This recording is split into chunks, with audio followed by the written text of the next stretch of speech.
Pelo sinal da Santa Cruz, livrai-nos Deus, nosso Senhor, dos nossos inimigos, em nome do Pai, do Filho e do Espírito Santo. Amém.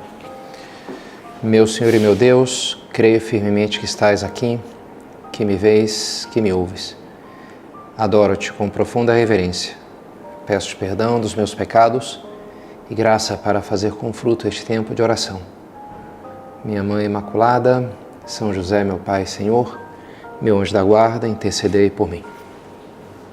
Quando tiveres ordem, multiplicar-se-á o seu tempo e poderás dar mais glória a Deus, trabalhando mais a seu serviço.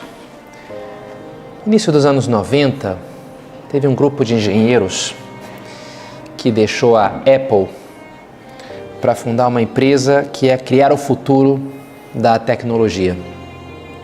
Eram pessoas muito geniais e eles imaginaram um aparelhinho que as pessoas iam carregar no seu bolso, com o qual eles iam trocar mensagem e acessar várias coisas pelo mundo. Imaginaram o smartphone, o iPhone, nos anos 90, no começo dos anos 90.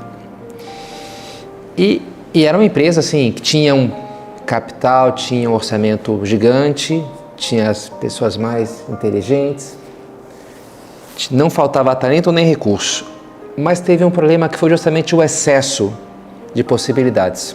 Ela se chamava General Magic. Se vocês procurarem aí, vocês vão achar a história da General Magic, que nunca tinha ouvido falar. E a linha era essa: olha, dá dinheiro, pega mentes brilhantes, dá o orçamento, o tempo que eles quiserem, zero restrições, façam mágica, façam coisas maravilhosas. E isso se mostrou ser um problema. Por quê? Porque eles faziam as coisas, mas sempre, mas isso aqui dá para melhorar, Aqui tal coisa eu podia fazer assim, se eu dedico, isso aqui pode fazer dessa outra maneira. Sempre havia uma maneira de melhorar as coisas. Um caso que eu achei um pouco sintomático e curioso foi o encarregado de fazer o programa do calendário, que vem hoje nos nossos aparelhos, O calendário, que dia que você coloca lá, Tal evento, aniversário de fulano. E ele fez a princípio, indo de 1904 até 2096.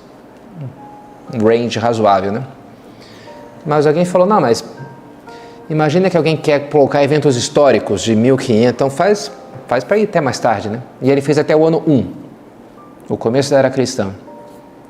Mas outra pessoa falou, mas por que você limitar um evento histórico aleatório, do cristianismo, tem que ser uma coisa mais ampla. Então ele fez até o Big Bang, fez até anos assim.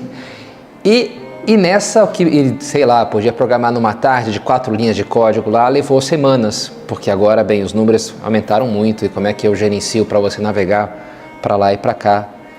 E o problema era esse, que não tinha um chefe lá que dissesse, cara, tá ótimo, deixa assim, não enrola, te ocupa de outras coisas agora.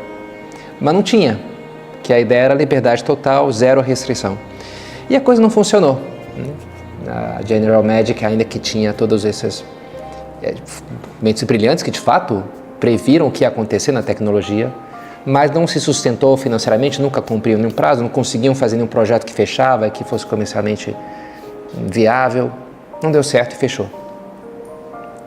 Nessa época, junto com ela, surgiu a Pixar, com a meta de fazer o primeiro longa-metragem de computação gráfica, o Toy Story. E era o oposto da General Magic. Era super controlado, o líder lá, olha, cada um só pode se ocupar de uma coisa, foco.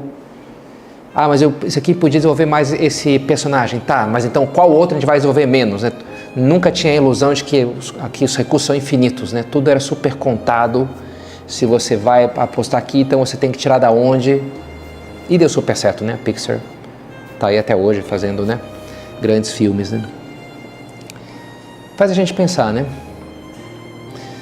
Outro dia lá estava fazendo oração no terraço lá da minha casa, em frente tem uns colégios, e tinha caído na fachada, tem lá escrito, Colégio Sagrado Coração de Maria. E tinha caído o O do colégio, a letra O. E aí eu vi, Legio Coração de Maria, Sagrado Coração de Maria. Legio, claro que isso já entrou na minha oração, porque o que é legio? Legio é legião, o latim, legião. E a grande força dos romanos não é que necessariamente eles eram, por exemplo, mais fortes que os germanos, que eram os caras grandões, fortões lá. Justamente porque eles eram organizados em as legiões, tinha muita estratégia, um grupo atacava junto, defendia junto, a ordem. Foi o que deu a eficácia que os romanos conquistaram. Lédio, Sagrado Coração de Maria, me fez pensar nisso, né? A eficácia no meu, né, para ajudar a Nossa Senhora, sei lá, né, para ser um soldado de Maria, defender, e eu preciso disso, portanto, dessa ordem, como é nesse caso dessas empresas civil, quando é tudo muito solto, por mais que você seja muito inteligente, tenha muitos recursos, não funciona. E esse é o tema então da nossa meditação, a virtude da ordem. E que eu queria enfocar a partir daí, né, de mostrar o porquê que é importante a ordem, e o porquê é esse. Porque a ordem traz força, vida, eficácia. A ordem nos faz eficazes, faz a nossa vida funcionar, tem impacto. Deus faz as coisas com ordem. Também esses dias conversando com outra pessoa assim, umas ideias interessantes, ele dizia, olha, porque se a gente pega o livro do Gênesis, ele dizia, em um momento diz que Deus criou a ordem. Deus criou o caos e dentro do caos a luz, mas não a ordem. E eu fiquei pensando e falei, cara, não concordo não. E continuo não concordando, mas é verdade que em nenhum momento do Gênesis aparece a frase e Deus fez a ordem, não existe essa frase, né? Como também não existe Deus fez o caos. Eu penso que o caos você não cria propriamente, o caos você produz a partir da ordem, né? Você precisa criar propriamente é criar do nada, não dá para criar nada do nada, né? Você não consegue criar uma ausência da própria ausência, você cria a ordem, mas não o caos. No princípio era o caos, estava ali e aí Deus cria assim a luz. E o que ele faz com a luz? Ele estabelece o dia e a noite, né? Ele organiza o tempo. Depois o que ele faz? Ele separa as águas de cima das de baixo e as do meio ele põe limite para ter a terra seca. Então ele organiza o espaço, né? Em cima, embaixo e lado. Então agora você tem, as coisas estão cada uma no seu lugar, então você tem uma terra onde o ser humano pode viver. E depois, o que ele cria? Ele cria a vida. Começam os seres vivos. Da água brota então a vida. E é interessante o que a gente pode tirar daí, né? A vida precisa da ordem. Deus está organizando o cosmos, né? O universo está virando cosmos. E a partir da coisa organizada é onde vai surgir a vida. A gente vê o retorno ao caos? Sim. Como é que se dá o retorno ao caos? Na Bíblia, no dilúvio, né, quando as águas saem dos limites que Deus determinou. Cai o céu e fica todo lotado e acaba com tudo, né? O dilúvio produz o caos. A ordem é símbolo do caos, a água é símbolo do caos. A água, ela mistura tudo, né? Ela dissolve as coisas, é o solvente universal, uma sopa, né? Você joga tudo lá, mistura tudo, né? É a anti-ordem, né? A água é a desordem, é o caos. O que tem o seu papel também, assim, renovador na Bíblia, quando o Nilo transborda, ela leva aqueles germes, aquele material orgânico todo e fecunda. Muitas vezes você precisa de momentos de caos. E é o feriado amanhã, feriado, oba, né? E sei lá, né? É festa, o carnaval, são assim o caos. As várias sociedades criaram caos controlados. Os romanos tinham as Saturnálias no final do ano, em que o patrão virava servo e servia o servo virava patrão. Então era tudo assim, tudo transgredido, tudo invertido, né? A ordem das coisas, né? Mas claro, tudo era dentro de limites, né? Então o caos, o soltar tem o seu papel dentro, né? Você tem o teu fim de semana, tem um momento que você quebra a tua rotina. Um padre amigo meu, quando ele era professor lá de uma escola pública em Niterói, e era um pessoal muito bagunceiro, então ele instituiu uma coisa que era o minuto animal. Então, agora, durante um minuto, cada um imita um animal, enlouquecidamente. Então começava a meninada lá, um era o elefante, o outro era o porco, o outro era a galinha, o outro era o cavalo. Então, às vezes chegava o diretor lá, estava aquela fauna toda, o que está acontecendo aqui?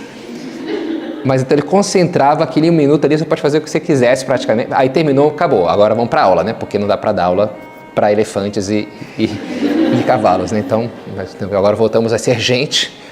Então ele criava aquele momento de caos para um pouco soltar ali, né? A catarse, as energias, e assim a coisa funcionava, né? Mas a coisa só funciona com a ordem. Se o caos vai ser necessário alguma vez, a gente precisa sim da ordem. Para a nossa vida funcionar. Vocês todas são jovens e saudáveis, têm muita energia, mas talvez algumas vezes se sintam um pouco assim, né? Um pouco, sei lá, cansadas, pouco eficazes, né? Parece que eu faço muita coisa e não sei, não venço, né, as minhas obrigações, não consigo. E não há dúvida que grande aliada nesses momentos é a ordem, você precisa de ordem. Organizar a nossa vida. Quando é um cansaço excessivo, que é uma coisa que você sente que não está vencendo a máquina, olha, é hora de parar e pensar, né? Como é que eu posso organizar mais as coisas? A vida cresce na ordem. E como é que a gente vai falar disso em 3 pontos? Primeiro, como essa dinâmica funciona de dentro para fora, né? A ordem de dentro que sai de dentro e organiza depois a minha vida externa. Também de fora para dentro, no outro sentido também funciona, do externo para o interno. E por último, os frutos, tanto externos como internos, né? Eficácia e a paz, os frutos da ordem na nossa vida. Primeiro isso, né? A ordem externa deve refletir uma ordem que eu construí dentro. Numa entrevista, São José Maria dizia: todo o cristão comum tem que, antes de tudo, procurar o verdadeiro centro da vida humana, né? O centro, estar centrado, né? A pessoa descentrada, né? O centro da vida humana, o que pode dar uma hierarquia, uma ordem e um sentido a tudo, a intimidade com Deus. Meditações passadas é um assunto que eu tenho falado, né? Essa coisa de você estar no centro, de você encontrar onde é que é o meu... E assim você alinha as coisas, né? Quando a tua alma está no lugar certo, o teu coração está no lugar certo, né? Que é em Deus, em última análise, né?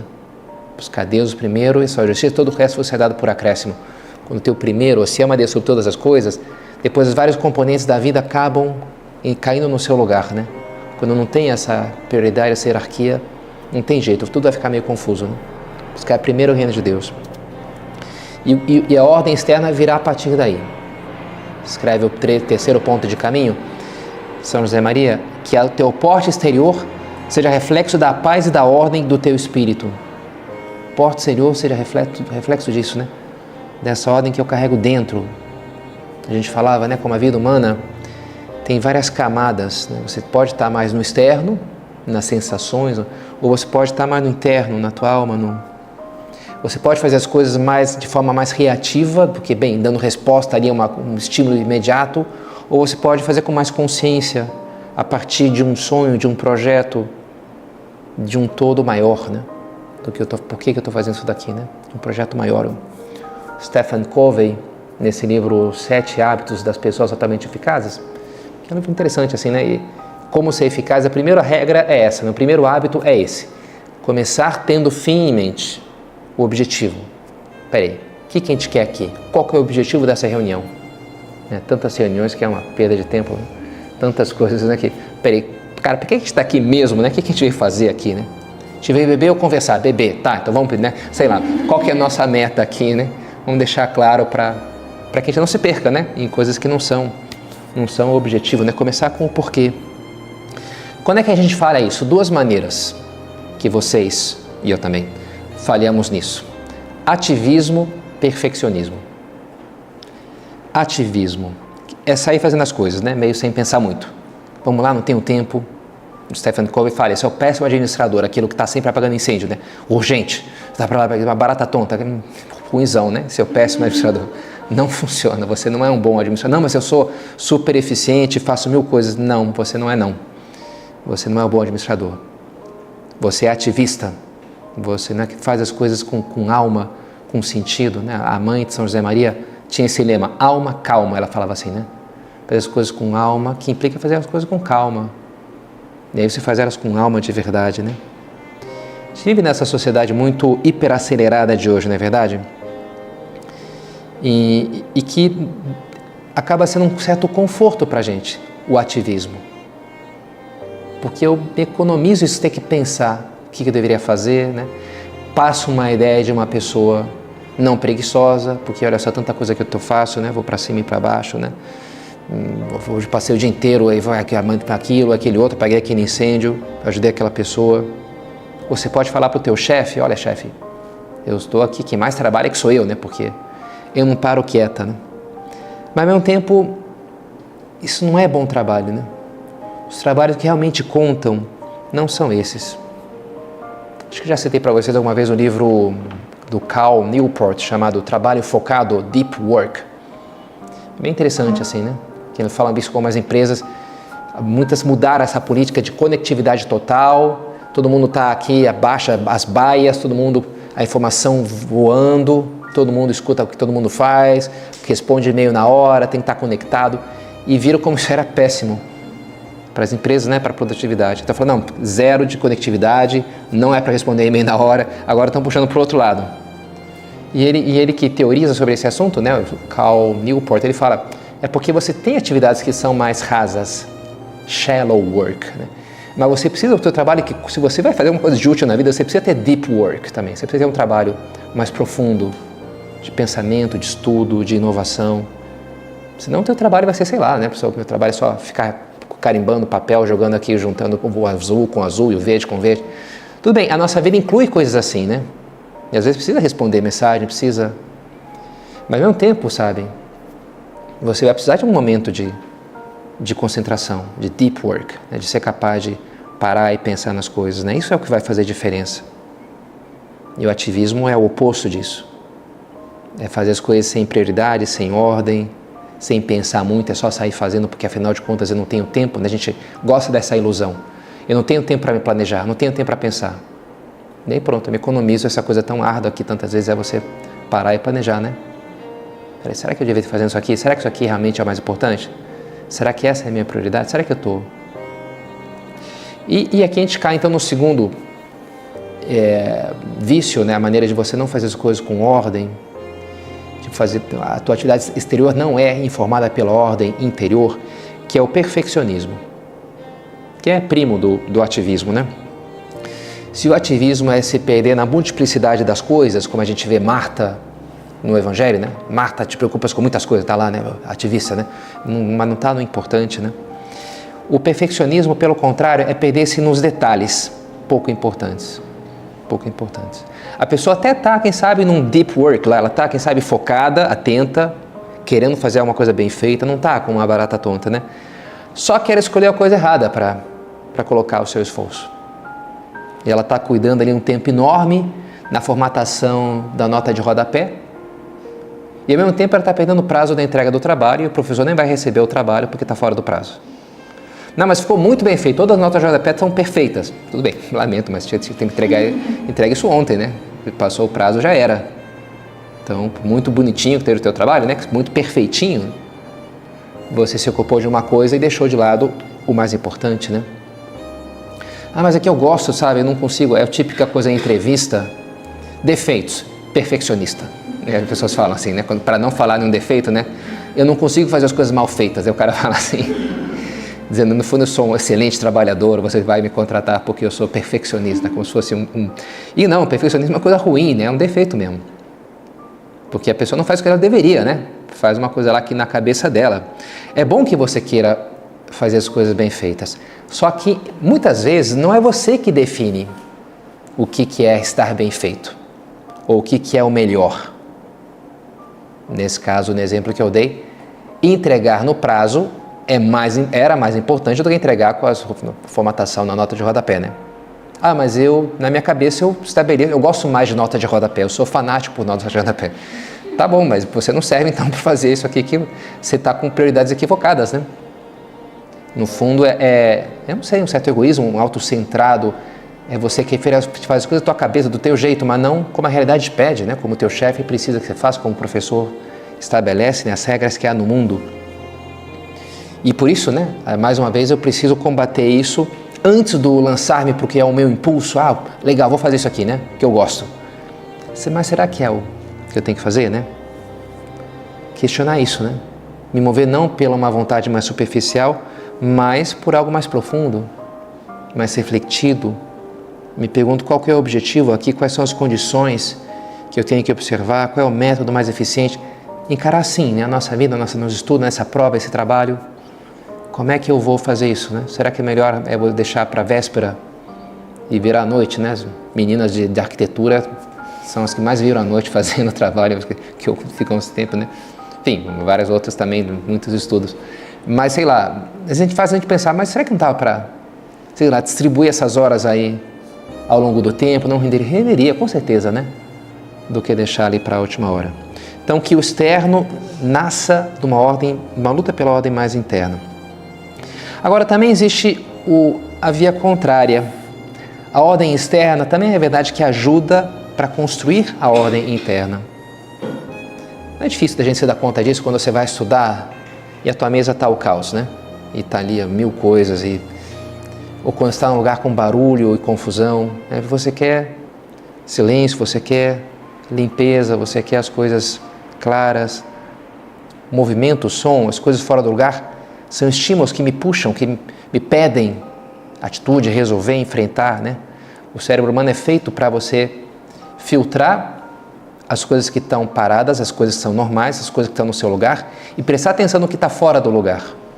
Você entra no teu quarto, você não presta atenção em nada, a não ser que, quem colocou esse negócio aqui? Entende? Pode ser um detalhe muito pequeno, mas que não está ali habitualmente, aquilo é o que te chama a atenção.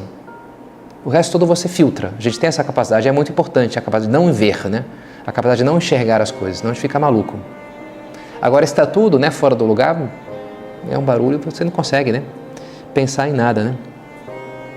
E nesse sentido também nos ajuda os rituais. A gente cria rituais. Estava escutando uma entrevista de um psicólogo, né, professor de Harvard sobre esse assunto. E ele falava, a princípio eu pensava nos rituais como uma coisa bem de religião, uma coisa meio esquisita, assim, que não dava muita bola para aquilo. Até que eu tive uma filha. E aí, para pôr ela para dormir, a gente começou fazendo tal coisa. Aí depois, com o tempo, a gente fez outra coisa. E aí tinha que pôr uma mamadeira tal, tinha que fazer não sei o quê, tinha que dar 2 palmadinhas, tinha que fazer girar, tinha que deitar e cantar a música. É todo um ritual, assim, super complexo, né? Para que ela dormisse. E se faltava alguma coisa, ela não deu pau, peraí, faltou tal coisa, né? As crianças gostam muito de rituais, né? Agora tem que cantar, tem que pôr a velhinha, tem que apagar, tem que fazer não sei o quê, né? E as crianças, é engraçado como elas gostam, né? De seguir aquela mesma coisa sempre, né? E não só as crianças, né? Você pega, sei lá, os esportistas, as celebridades, os cantores vão entrar e tem 1000 rituais assim, às vezes bastante complexos. E você está numa circunstância de, sei lá, de falta de controle, porque eu vou estar nesse show aqui diante de milhares de pessoas.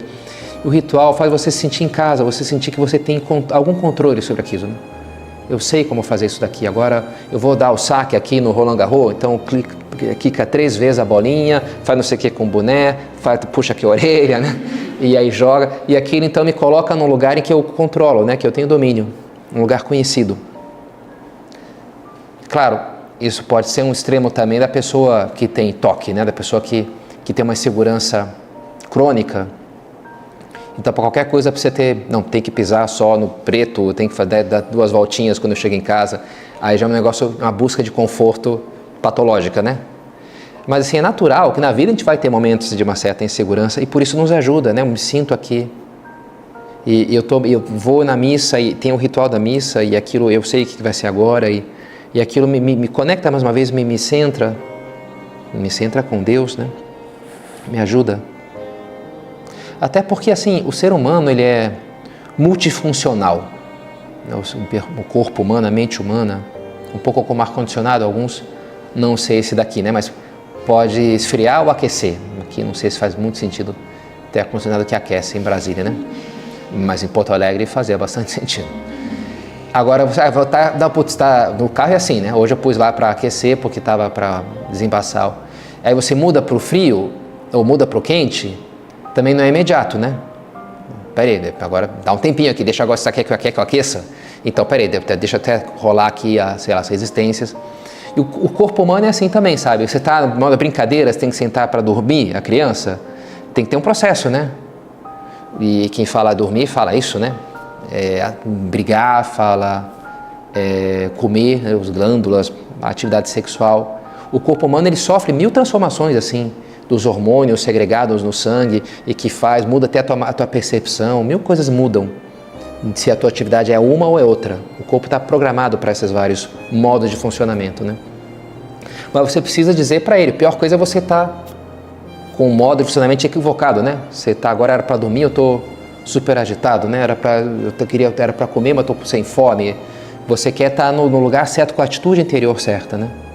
E por isso os rituais ajudam, né? O sono, aí você põe ali o abajur, escovar os dentes, né? Tudo isso você está dizendo, agora é o meu ritual de dormir. Está dizendo para o teu corpo, né? Agora vai, diz Confúcio, das coisas proporcionadas pelos ritos, a harmonia é a mais valiosa. Buscar sempre a harmonia sem regulá-las pelos ritos, simplesmente não, pela harmonia, na verdade não funcionará. Você precisa, né? De rotina, de disciplina, para você estar alinhado, né? Na hora certa, com a atitude certa. A disciplina produz isso. A atitude externa provoca uma ordem interna e você se torna mais eficaz, porque interiormente você está alinhado com o que você tem que fazer. Um escritor, professor, falando comigo esses dias, que dá aula também de escrita criativa, e ele dizia isso: eu escrevo todos os dias. E as pessoas se surpreendem, mas todo dia? E a inspiração? Não, eu não sou escritor, não quero ser escritor, então eu tenho que escrever, né? O que faz o escritor? Escreve.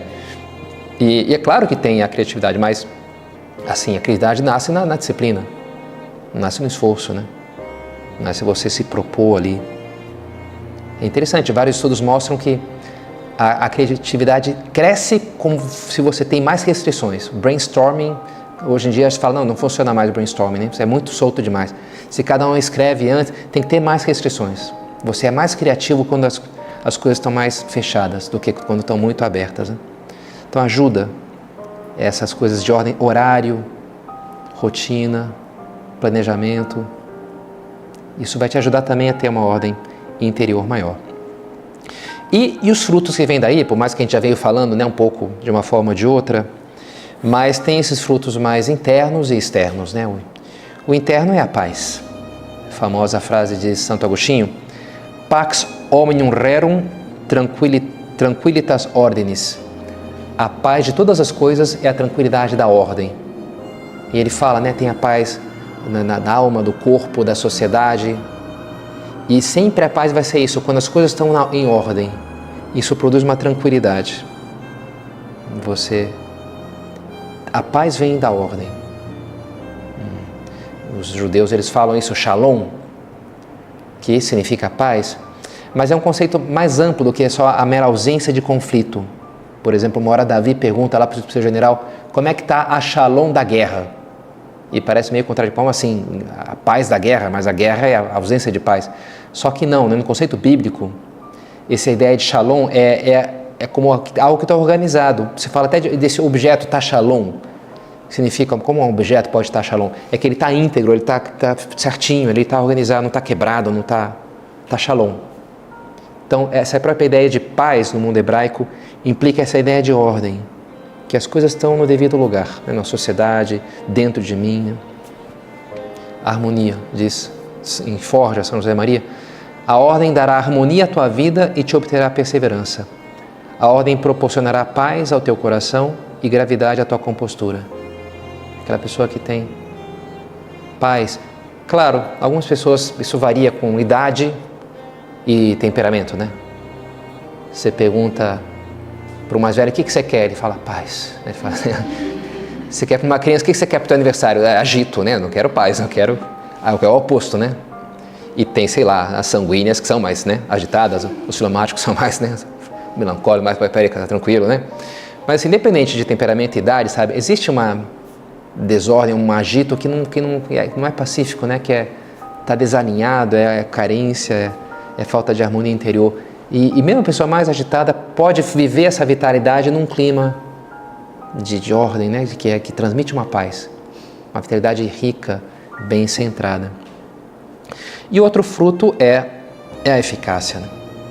Também escreve em Caminho: quando tiveres ordem, multiplicar-se-á o teu tempo, e portanto poderás dar mais glória a Deus trabalhando mais no seu serviço, como a gente começou essa meditação citando, né? O tempo se multiplica, interessante, né? E as pessoas fazem, tem gente que me fala, como essa pessoa consegue fazer tudo isso que ela faz? Porque ela é uma pessoa organizada, né?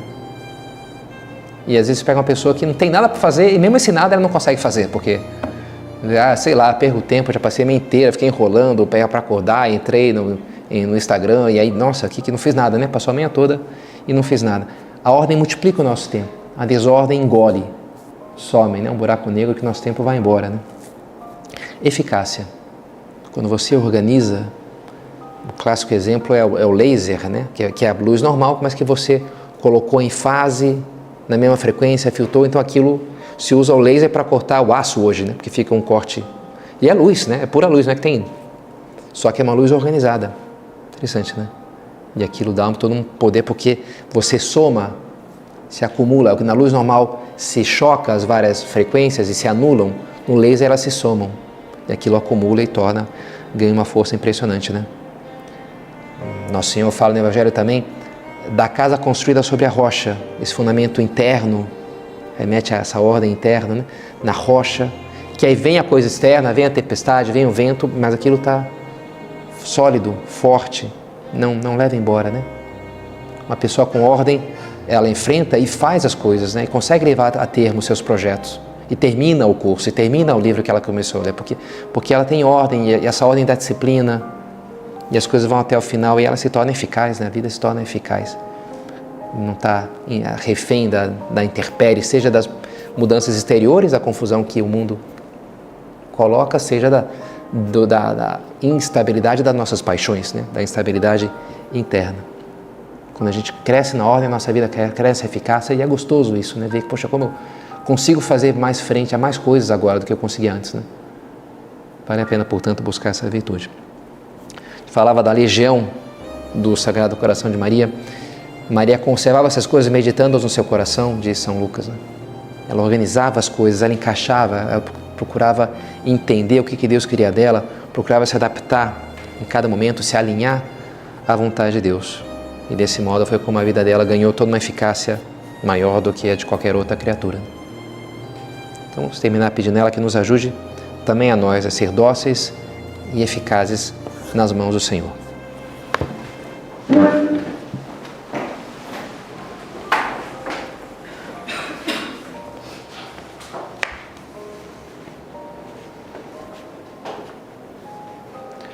Dou-te graças, meu Deus, pelos bons propósitos, afetos e inspirações que me comunicaste nessa meditação. Peço-te ajuda para os pôr em prática.